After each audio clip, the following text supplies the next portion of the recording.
kaga mutum yana ta baza babban riga ya haɗa ƙananan yara wai zai koya musu karatu, sai ka ji yana nanu nanu nanu, wai sai ka ji ya ce danya danya nanu na danya. Wannan irin karatu ne ka haɗa ƙanana. To iyaye dai ku yi hattara, wallahi ku yi hattara iyaye da 'ya'yanku, ku rinka kallon 'ya'yanku, ku rinka duba su yadda ya kamata. Nanu nanu danya. To da Allah a rinka kokari wannan kaushin a rinka goge shi.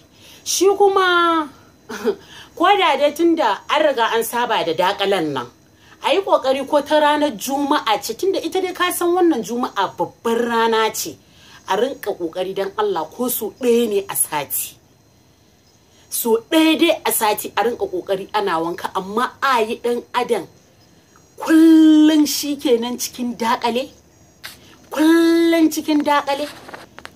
Idan ka zabga dakale sannan kana ɗan 50 ka zo ka kama goga hoda.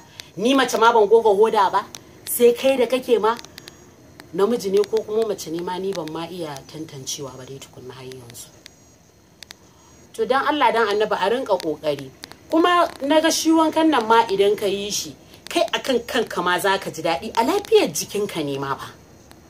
Amma da safe dakale, za a fita kasuwa dakale, za a fita cikin yama dakale.